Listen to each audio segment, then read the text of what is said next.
Hello, Scott Possley, Scotty P, whatever you'd like to call me, with Imperfection Wellness. In this video series, I want to talk about any and all things wellness. It's going to vary from nervous system regulation. What is our nervous system? What is fight or flight? What is rest and digest? How does that work? What is stress due to the body? What is conscious breathing? How does breathing and being aware of our breathing help us? Why meditate? What's meditation? I don't have time for it. And it all centers around several core concepts. And the biggest one is Possley's paradigm. I introduced that in the video, What is Imperfection Wellness in Possley's Paradigm? So that's the first video in this series. Check it out. And in that, I talk a lot about ego, that part of us, that sense of self, that part of us that judges, rates, and compares. It tells us we're better than or we're less than. And when we're tied into that, we're time traveling to the future or the past. We're not in present moment. And when we're identified as one with it, we're not living as true self. When we learn to go beyond or become aware of ego, things change. And then we tie into Possley's paradigm.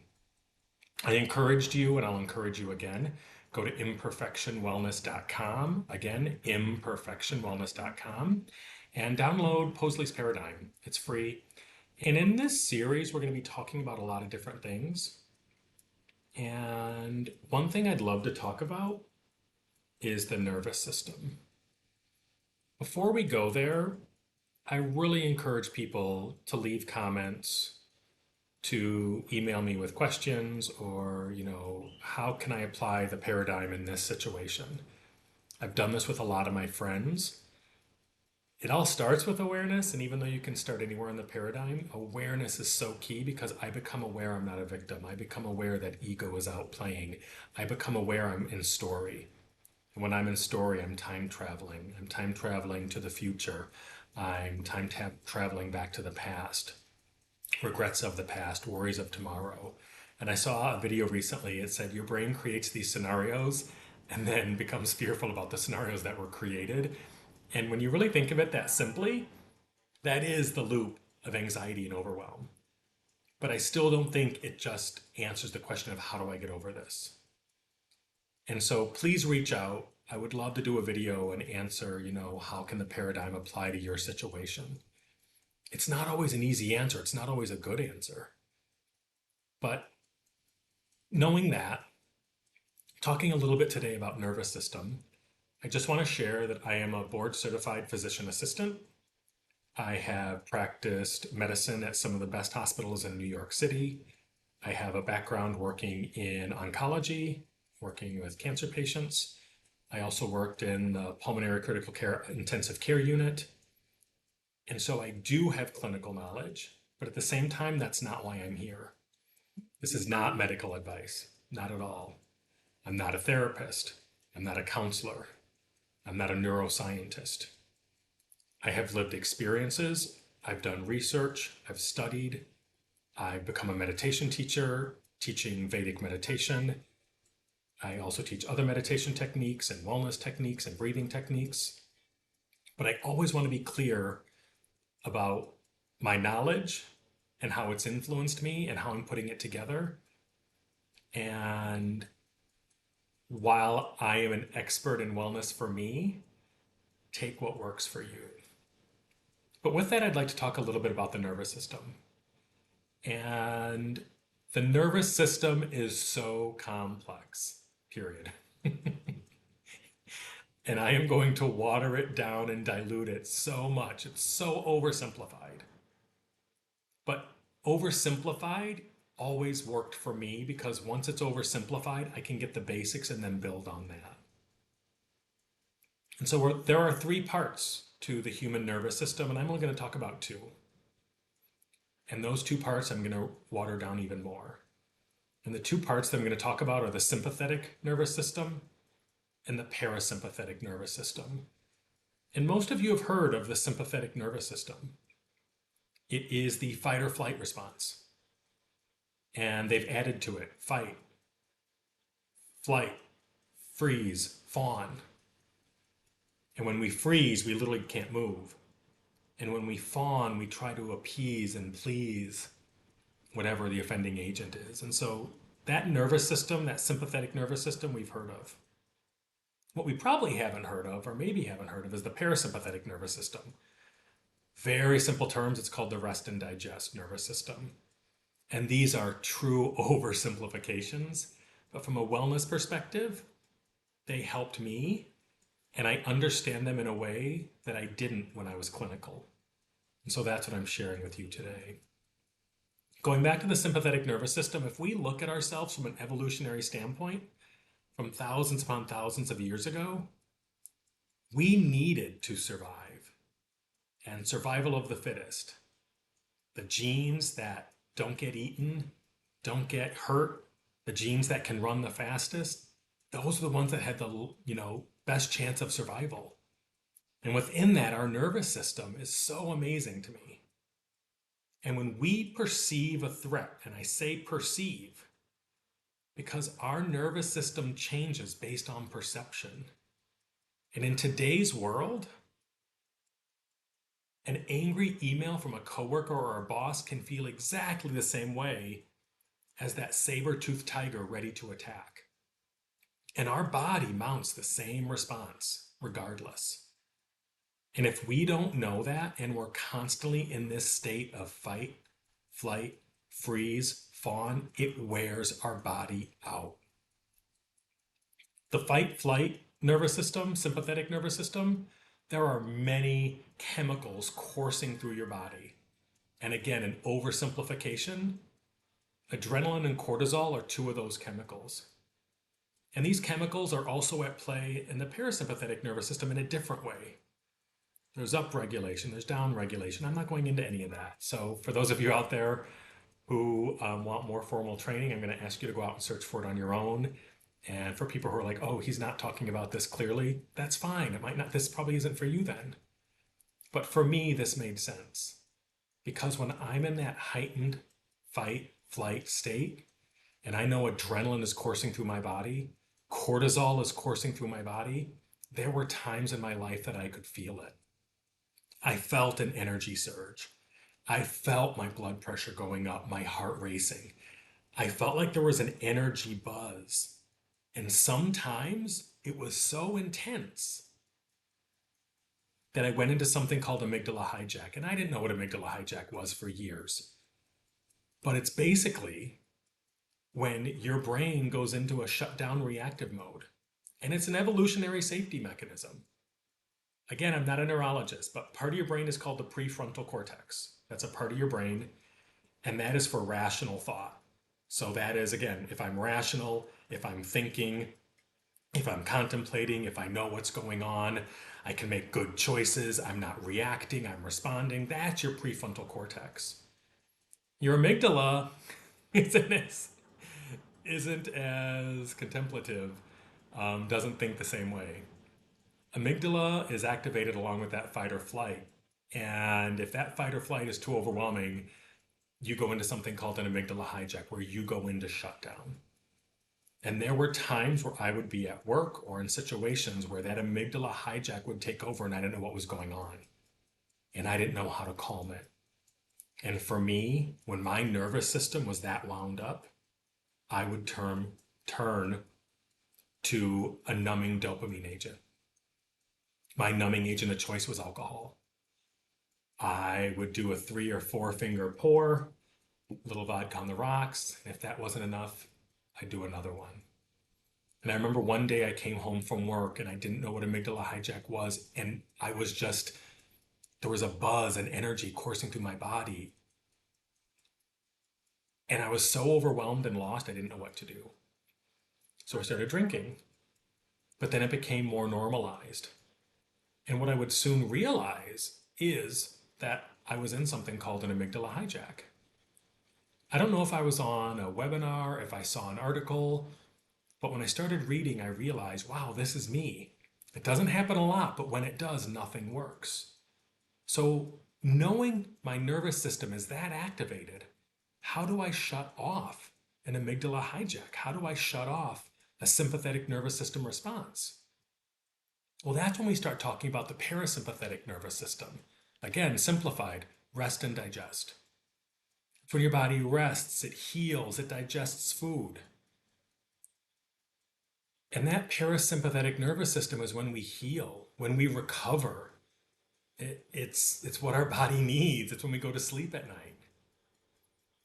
But when we're in a constant heightened state, I couldn't sleep. I had insomnia. I was overwhelmed. And so I started leaning into understanding the nervous system a little better in my layman way. And when we get activated, there are things that are going on that can kind of warn us that something's coming because we sense or perceive it first, and then we start feeling it in the body. And when we start feeling it in the body, that's when we try to change our behavior to come back into this parasympathetic. But and that's why I say we do wellness when things are going well. We practice these techniques when things are okay, because when it's hitting the fan, that's when the overwhelm is too much. And so for me that day at work, by the time I was in amygdala hijack, I couldn't shake it. I remember going back to my office and I'm like, I'll show them, but I wasn't in a rational frame of mind. I got home, had a couple of drinks, and I just couldn't shake it. Finally, after a few drinks, I slowly numbed, calmed down, but I didn't process what was going on. The energy was still stored within me. And so I didn't sleep well that night. Woke up the next morning, felt horrible, went to work, had a bad day, and it creates a cycle. Sometimes the cycle ebbs and flows, but again, when we're not aware of this, we don't know what's going on. So one, we come back to awareness. What is a heightened response? And when I start practicing wellness techniques, I can move from reacting to responding.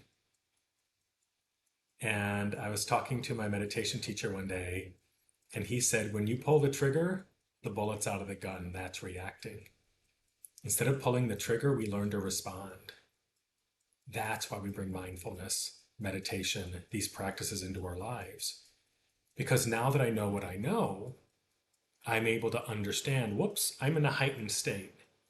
And once I'm aware of that heightened state, it's the best time to act, because once it goes to a hijack moment, it's sometimes too late. Never too late, but it's harder to manage. And so when I start feeling that, if you ever see me walking down the sidewalk shaking my hands, it's because I'm shaking energy off. I believe it's in the book, The Power of Now. No, it's in A New Earth. Sorry, it's in A New Earth by Eckhart Tolle.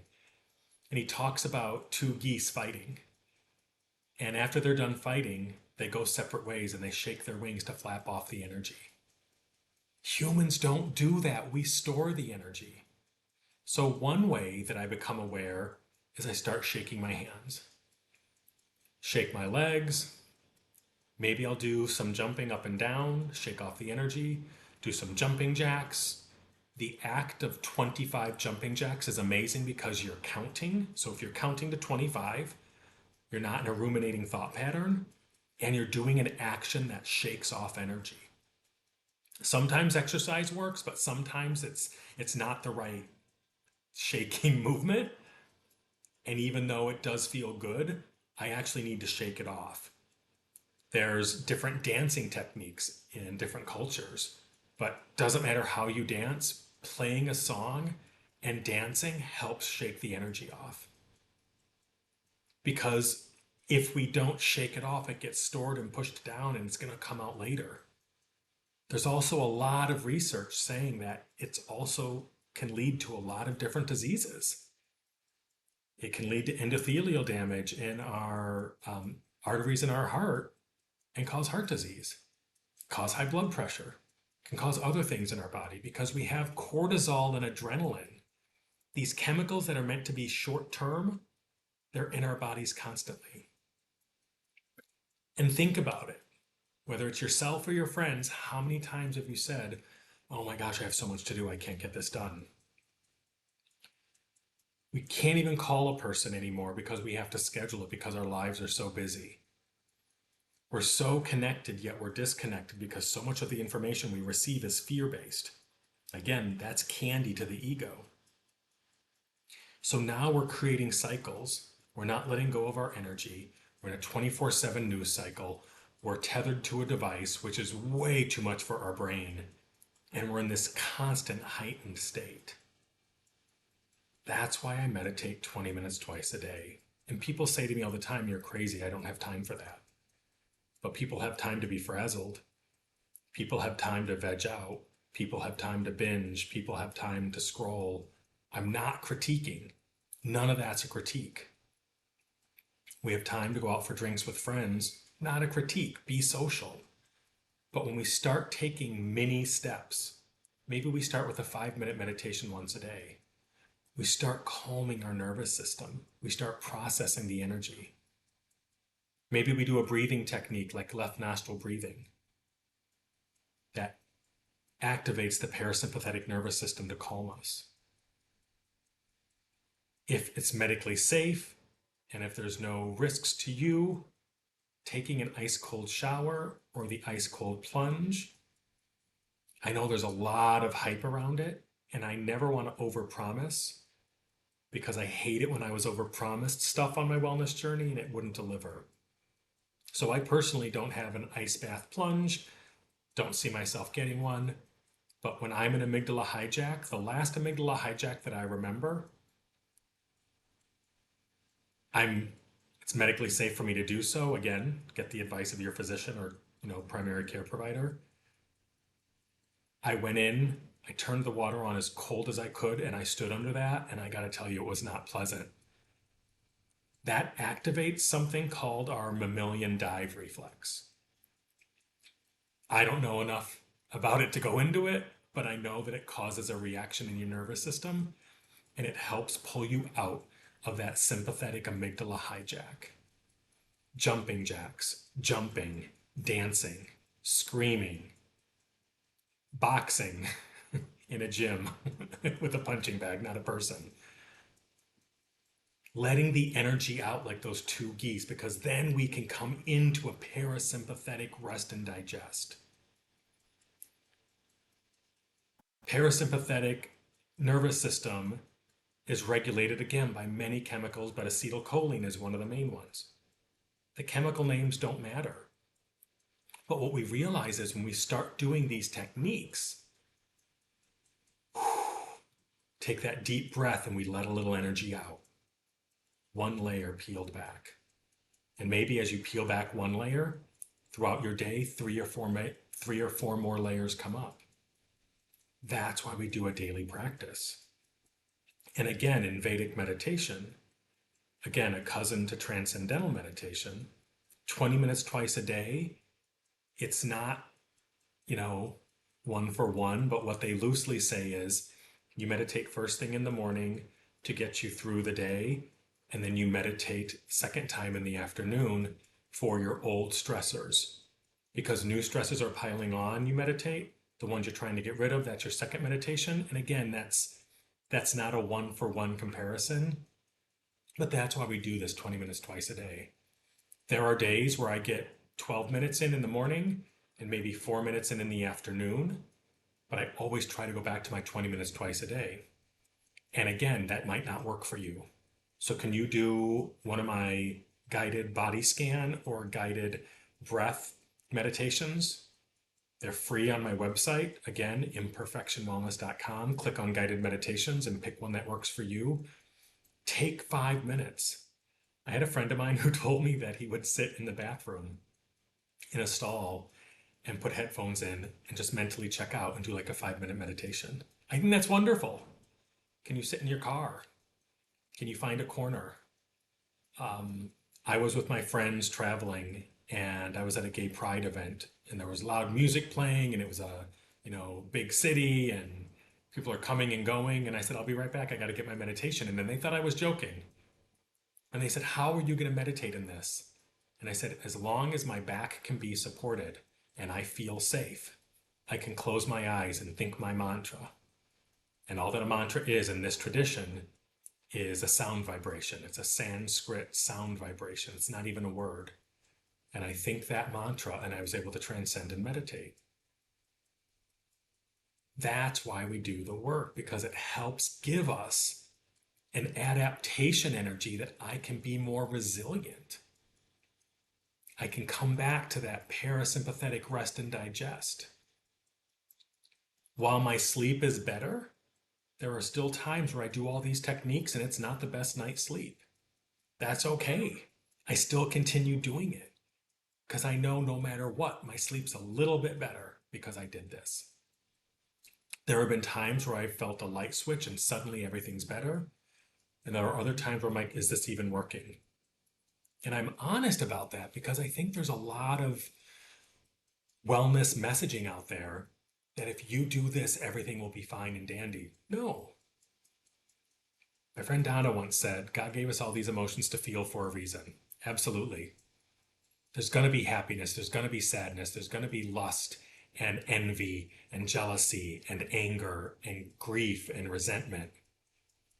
But if we can build the lighthouse within, if we can build our foundation and find contentment and fulfillment from within, then we know these feelings will come and go.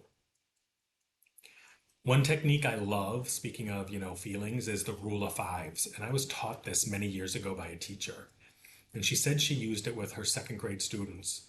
That young, you can ask someone who's having a bad day or a bad moment, how do you feel right now? Horrible. Are you going to feel like this forever? Yes. But honestly, how are you going to feel about this in 5 hours?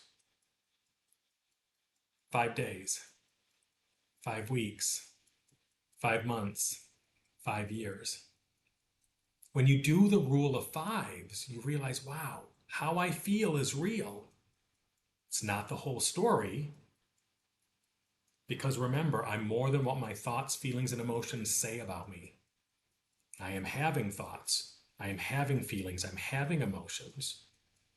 But that doesn't mean it won't change. When my contentment is from within, when I'm able to identify with true self in present moment, transcending the ego, transcending time traveling to the past and present. I'm sorry, time traveling to the past and future.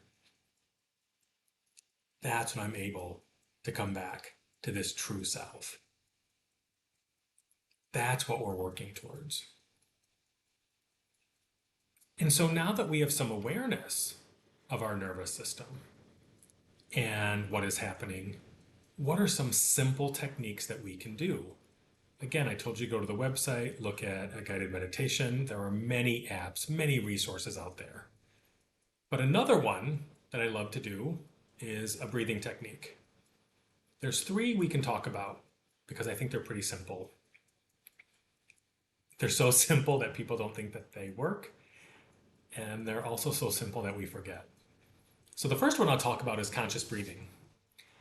And all that conscious breathing is the simple act of paying attention to your breath right now as you inhale and exhale while you're listening to me. I'm doing it right now and you have no idea. So as I'm talking, I'm bringing subtle awareness to the fact that I'm taking a breath in when I breathe in, and now I'm exhaling some as I'm talking. Conscious breathing brings subtle awareness to the inside, to the internal, to us, and takes it away from the outside chaotic world. I talk a lot about trying to see myself, being the observer, seeing myself in the center of the storm with everything swirling around me. When I see myself in the center and the calm, that's what conscious breathing does. Now, you've probably already forgotten to pay attention to your breathing. It's okay. It happens. That's why we practice bit by bit to build the muscle. When I first heard of the term conscious breathing, I was so intrigued by it because I'm like, how can this help? And I started doing it and I'm like, wow, I feel a little calmer because I'm still paying attention and listening, but I'm also paying subtle attention to my breath. So continue trying conscious breathing, but you're going to forget it in a moment because now I'm going to switch to another technique. Probably should have talked about conscious breathing last, but I'll come back to it. Another technique I like is square breathing. And square breathing or box breathing is another simple technique that you can do wherever you are, and no one will know. Box breathing is wonderful because of its simplicity. And all that you do is inhale for a count of 4. So let's do that right now. Take an inhale. 1, 2, 3, 4. And now you're going to hold it for 4 seconds. 1, 2, 3, 4. And exhale for a count of 4. 1, 2, 3, 4. And then hold that exhale at the bottom for a count of 1, 2, 3, 4. Box breathing is wonderful because no one knows that you're doing it. And again, you're paying attention to something and you're counting. It brings your awareness back to self in present moment. You might still be feeling the environment around you. You might still feel overwhelmed, but for just a second, it's helping calm you. I do box breathing anywhere where I don't want people to know what I'm doing as far as am I doing a breathing technique.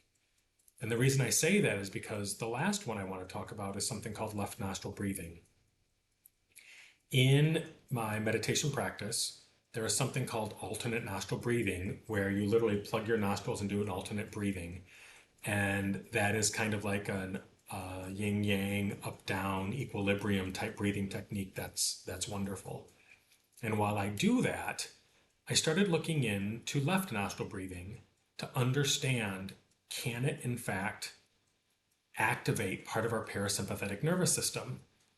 And I don't think there's a great body of research out there, but the research I did see did say that you can in fact help activate your parasympathetic nervous system through the simple technique of left nostril breathing. I have tested this out with several people. I would say 8 out of 10 people yawn when they do left nostril breathing. And just thinking of putting my thumb up to my nostril, I get the sensation of wanting to take a deep breath. And a lot of times for me, taking a deep breath is letting go of stress energy. It's that shaking off moment in breath form. Left nostril breathing is not as subtle.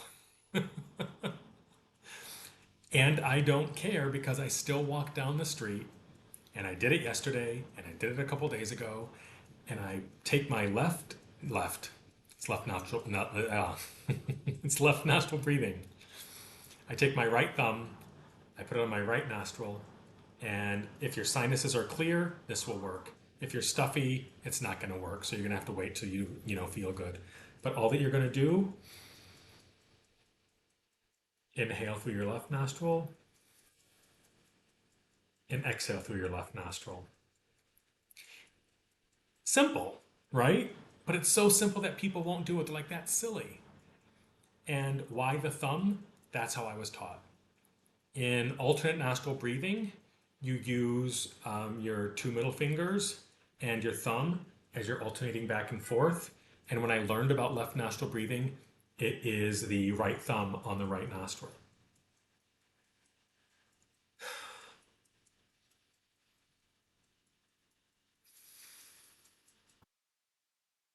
Because I do it so much, just taking 1 or 2 breaths through my left nostril calms me. It's almost like my body's waiting for me to do it. And again, it's not subtle. People know what you're doing. I was at my desk one day and I just kind of like had my hand up near my face and I plugged my nostril and I started doing my breath. I've done that on a subway. I have walked down the street. And it's less caring about what people think and more about how can I calm my nervous system. Again, I told you sometimes I'll shake my hands, I'll do my jumping jacks, I'll dance, I'll jump up and down, sometimes I'll exercise. Whatever it is, we want to try to calm that nervous system. Even though I meditate 20 minutes twice a day, I still get nervous system activations. I still have that fight or flight response. We're wired that way. And again, there's no saber-toothed tiger. Now it's horns honking. Now it's news 24/7. Now it's gloom and doom and overwhelm. Now it's people fighting. Now it's people saying, oh, they're coming to get us, whoever they are. A marginalized group of people that they're trying to turn the masses against. Because what happens to the fear-based ego, it freezes. And if we look at what's going on in the world around us, our nervous system is so activated. We are turning against each other. We are turning against humanity. And I honestly believe it's because of egos gone unchecked. Because we don't talk about wellness. And going back to that rule of fives, how I feel in 5 days, 5 weeks, 5 years, what have you, what if we could start teaching our kids these techniques? Teaching them box breathing, teaching them left nostril breathing, teaching them conscious breathing, teaching them how are you going to feel 5 years from now, probably different, and help them realize, wow, instead of saying I am anxious, what if we started saying I feel anxious? Taking a little detour, I talked with a friend of mine who's like, I don't really understand what your paradigm is, or what do you mean I'm not what my thoughts say about me? And I said, well, let's look at you. I said, you have a false self-belief. And she's like, what are you talking about? And I said, you say to me all the time, I have social anxiety. She's like, I do. And I said, what if you changed that narrative? What if you said, I feel anxious in social scenarios or certain social situations, I feel anxious? And she paused for a second. She's like, oh. And I said, you feel anxiety coming on, but you don't have it. You don't have this affliction, this diagnosis. Because when we say we have that, we inadvertently wear it as a badge of honor, or we believe it as a disability. Like, I can't do that because I have this affliction. I have social anxiety, so I can't enjoy life. And for me, it was my thoughts that said that. And I believed that my feelings told the whole story. So when I say the thoughts, feelings, and emotions that we have, these false self-beliefs are only part of the story. There might be partial truth, but it's not the whole story. And if we learn to not identify with it, it can help us out so much. And so once I stopped drinking, because I used to say I have social anxiety, and now I say I feel anxious in certain social situations, I will do a little pep talk. I'll do some mindful breathing or a meditation. I'll do some left nostril breathing. And I'll say, I got this. I might be uncomfortable, but I'm going to lean into the discomfort. Again, one of the concepts in Possley's paradigm is lean in and let go. We lean in, take some slow, deep breaths, feel the discomfort, and let it pass. Because what happens is we're creating a new neural pathway. We're creating a new patterned behavior highway. We're creating a new way of thinking that I felt this discomfort and I pushed through and I went a little further than I've gone before. And I might not make it to the end, but dang it, I did it. That's what we're talking about here. And for me, I would always have a little pre-drink when I was going to something that felt a little overwhelming, because it would just dial it down some. And now that I don't drink, I'm like, well, this feels a little uncomfortable, but am I going to be okay? I am. Is there a saber-toothed tiger? No, but it feels a little overwhelming. And another saying I love, all that is comfortable is not good, and all that is good is not comfortable. It's good that I'm going to this social event and it doesn't feel comfortable, but you know what? I'm going to push through. And once I started doing that, I realized I can be my authentic self. And just know your authentic self is amazing. And as amazing as it is, you're not for everybody. You're not going to resonate with everybody because everyone doesn't resonate with you and you don't resonate with everybody, and that's okay. As true self, it doesn't take away the fact, again, going back to the paradigm, the affirmations, I am beautiful, I am strong, I am worth it, I am enough. That is true, and there are people who don't like me, and that's okay. Yeah, it stings a little sometimes, but haven't you ever had someone that you don't overly care for? It's life. But if we start coming back to ourselves, creating that lighthouse from within, we can take our nervous system from that heightened state, letting someone else tell me who to hate, letting someone else tell me who's coming to hurt me, and getting rid of that fear messaging, coming into self through these techniques and other techniques, and realizing my lighthouse is within. I can weather the storm. And think about a lighthouse. Is every day sunny and gorgeous? No. You're going to have motions that don't always feel pleasant, but that's okay because with the lighthouse, you know the sunny day is coming. And there have been times since I've had my awakening, since I've quit drinking, wrote a book called More Than My Thoughts, talking about Possley's paradigm, creating imperfection wellness, doing these podcasts and newsletters. There have been days where I felt, am I going to feel better tomorrow? And I wake up the next day and I don't feel great. I don't like the feeling, but I always say this too shall pass. The good days will pass, the bad days will pass, the days where we're grieving will pass, the days of loss will pass. That's the human experience. And the ego and the nervous system and our psyche are trying to prevent that. And when we buy into the story, for me, I started shutting down. And I couldn't get out there unless I had my numbing agent. I'm grateful that I was a happy drinker, a happy drunk. I was pretty loud. I was pretty boisterous. Sometimes people told me I was too much. But other people told me I was wonderful and amazing in the life of the party and they loved it. And they don't have bad memories. The only bad memories I have of my drinking was many times I took it to the extreme and I'd wake up with regret. And that was hard. And I hated that I was using alcohol as a numbing agent because I didn't feel whole inside. What people saw and what I felt was so different. And that's hard. We slap on a smile. And I know sometimes when it's a coworker or a friend who's hurting, I'm like, how are you? They're like, good, how are you? And I'm like, no, how are you? Because a friend of mine from Europe once told me, he's like, I hate how Americans say, how are you, instead of saying hello. And I said, why? And he's like, because you don't mean how are you. He's like, you mean hello. And to a European, when you say, how are you, that means, how are you doing? I want to stop and talk to you and check in. And ever since hearing that, it resonated so much. So often we say, hi, how you doing? It is our form of greeting. And so now I'm mindful of it. How are you doing? When I ask you, I mean it. And there were times where people would say, hey, how you doing? And I knew they didn't mean it. And I said, I'm doing pretty horribly. How are you? And they looked at me and I said, that's not the answer you expected, was it? And they said, no. And I said, it's a tough day. And they shut down. They didn't mean it. I'm not knocking them. It's just how we are.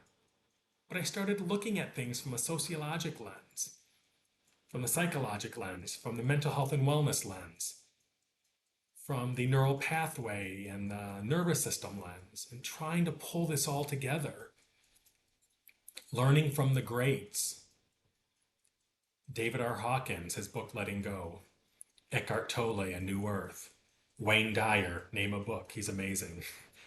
Thich Nhat Hanh, Pema Chodron, Lama Surya Das. Forgetting many, but those were some of my favorite authors. And once we start shifting away from this autopilot sleepwalking, going through the motions, and come back to that awareness, it's not always pretty. There have been some ugly days, but I'm creating the lighthouse within. And there are times where I swear the lighthouse bricks are falling out and the water's getting inside. And I'm like, oh, I want that drink because I knew the drink would numb me enough or make it go away. And now I'm out there in the storm, repairing the bricks, doing the work, and we take it step by step. And if I stumble and fall today, guess what? I get a new chance tomorrow. And I get a new chance the day after that, because humans are fallible. That's why I called it imperfection wellness. Wellness for the perfectly imperfect. We will make mistakes. Do I have regrets? Yes. Have I forgiven myself? Yes. Have I forgiven others who've hurt me? For the most part, yes.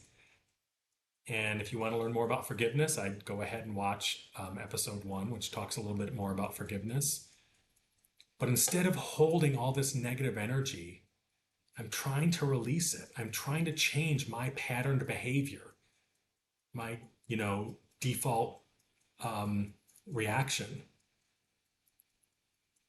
creating new neural pathways through something called neuroplasticity.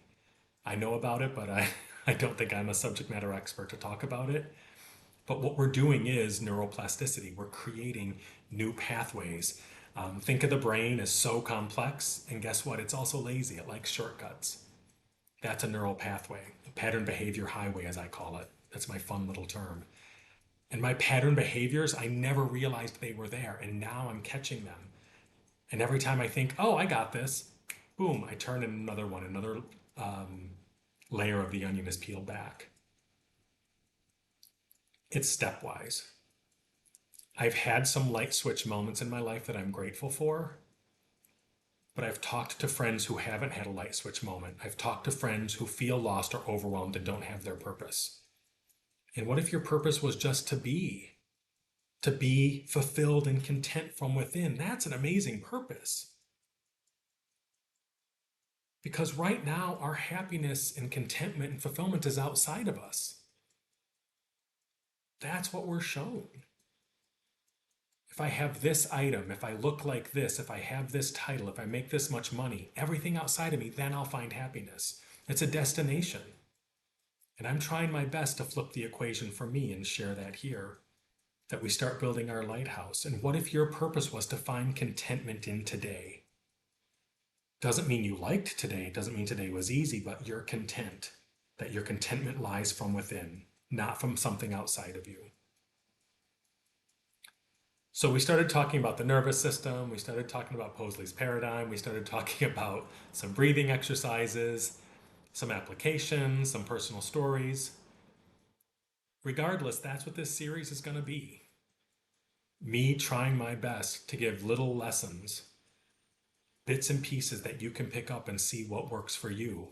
You might never do left nostril breathing, but I'm gonna. You might love box breathing. You might hate conscious breathing. Or you might love it. Whatever works for you. But I know the equation's upside down right now. How do I know?